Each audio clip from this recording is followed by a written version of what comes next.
Bruno berkata dengan sedikit marah, saya memang orang kepercayaan mereka.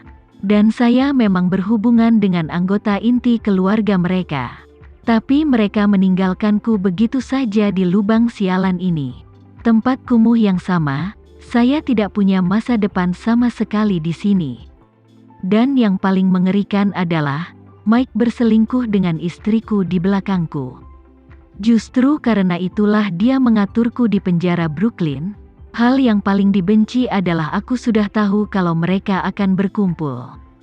Tapi selama ini aku harus berpura-pura tidak tahu sama sekali. Ini sungguh memalukan bagi seorang pria. Tama mendengar ini, dan mau tidak mau bertanya sambil tersenyum bergosip. Siapa Mike yang kamu bicarakan ini? Bagaimana kamu tahu kalau dia berselingkuh dengan istrimu? Bruno berseru, Mike Walter Rothschild adalah salah satu dari 12 cucu dari kepala keluarga saat ini. Dan dia juga orang yang saya layani langsung di keluarga Rothschild. Dia terutama bertanggung jawab atas bisnis abu-abu keluarganya di Amerika Serikat. Yang dia tangani sebagian besar adalah kasino dan industri rentenir terkait. Dan mereka yang berurusan dengan politik sebagian besar adalah lembaga peradilan di sini. Saya telah mengelola bisnis kasino untuknya di Las Vegas. Dan istri serta anak-anak saya juga menetap di Las Vegas. Dan dialah yang memindahkanku ke New York.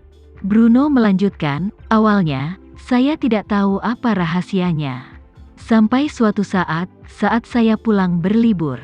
Saya menemukan sesuatu di saluran pembuangan kamar mandi di rumah. Rambut itu bukan milikku.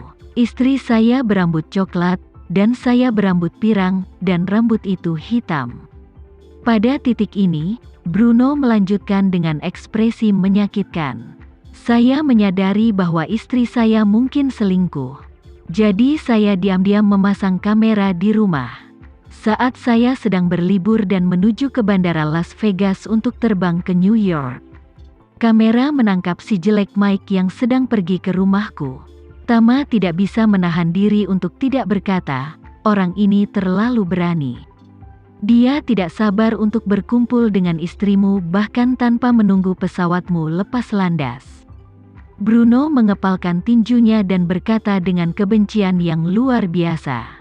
Ini juga yang membuatku paling marah.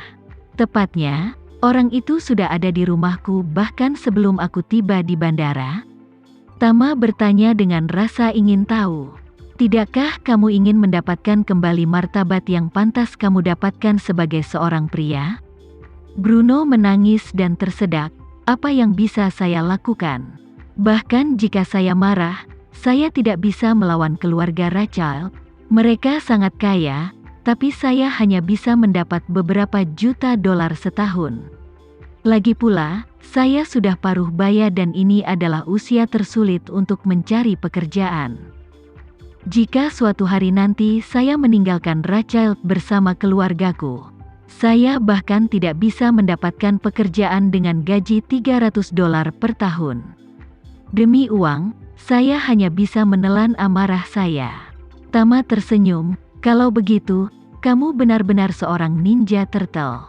Setelah mengatakan itu, Tama bertanya lagi, ngomong-ngomong, karena kau memasang kamera di rumah dan memotret Mike saat pergi ke rumahmu. Apakah kau menangkap sesuatu yang lebih menarik? Ya, Bruno berkata dengan jujur. Saya juga memasang kamera kecil tersembunyi di soket di seberang tempat tidur rumah saya. Dan merekam video mereka berdua sedang melakukan hubungan. Tama bertanya lagi, bagaimana dengan videonya?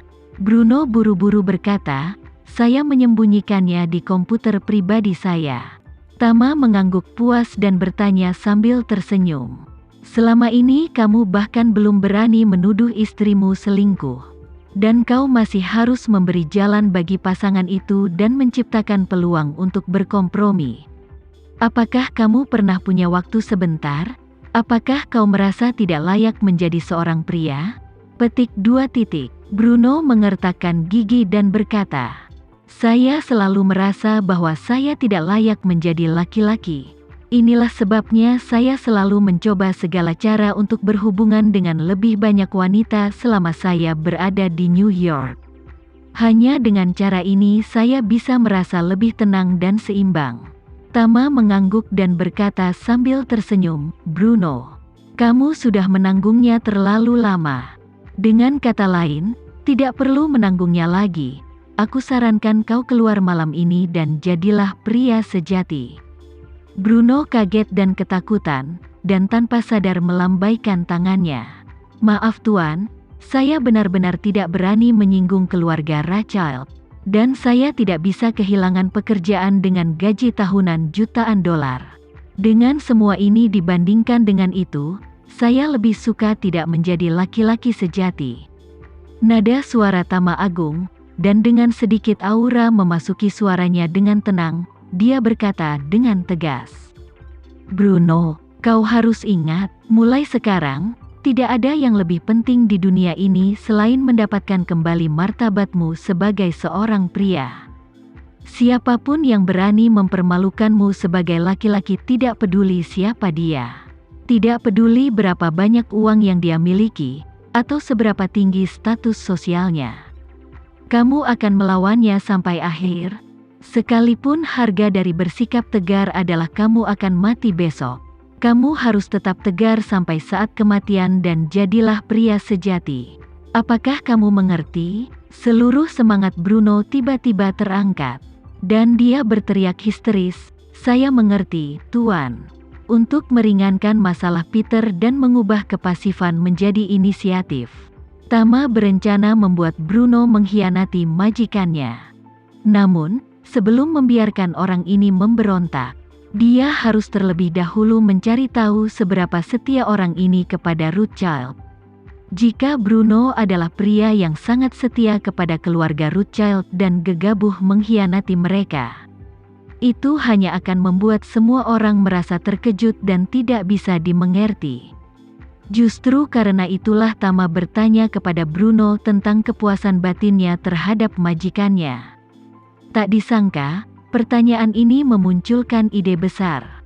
Bruno sebenarnya dikhianati oleh anggota keluarga langsung. Dengan latar belakang ini, akan sangat masuk akal dan wajar jika dia mengkhianati mereka. Jadi Tama terus memberinya petunjuk psikologis. Memberitahu dia bahwa di hadapan martabat seorang pria, beberapa dolar itu bukanlah apa-apa. Pada saat ini, Bruno benar-benar berada di puncak. Jika Mike Rothschild itu ada di depannya sekarang, Tama yakin dia akan mencabik-cabiknya tanpa memberi perintah.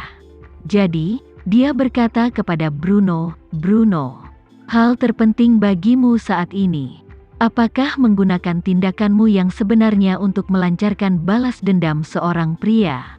Bruno tidak ragu-ragu dan berseru, saya tahu, saya pasti akan membuat mereka membayar harganya, memberitahu mereka jika mereka berhubungan intim dengan istri saya.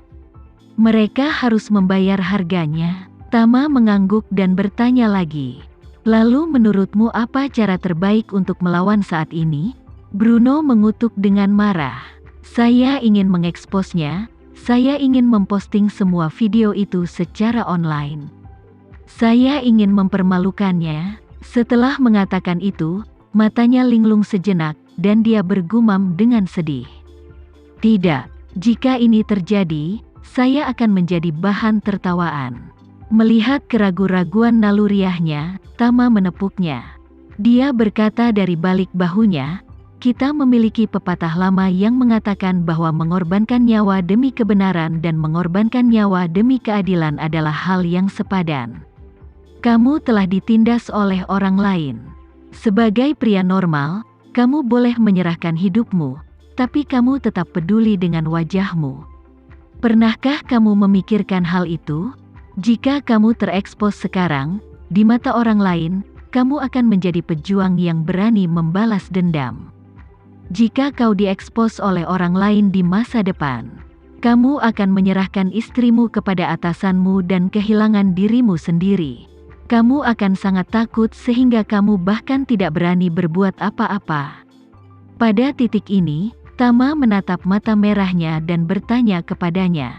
Sekarang pilihan ada di tanganmu. Apakah kamu ingin menjadi pejuang, atau kamu ingin menjadi kura-kura? Hati Bruno benar-benar tersulut oleh Tama. Dan dia meraung dengan wajah garang, "Saya ingin menjadi seorang pejuang." Tama berkata dengan dingin, lebih keras. Bruno langsung berteriak keras, "Saya ingin menjadi seorang pejuang."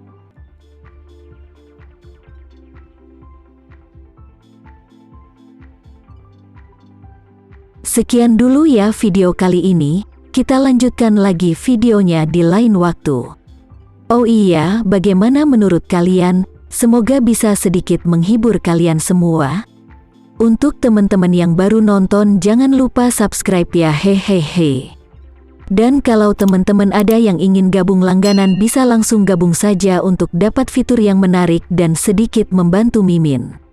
Terima kasih banyak sudah menonton, sampai jumpa lagi, bye bye bye.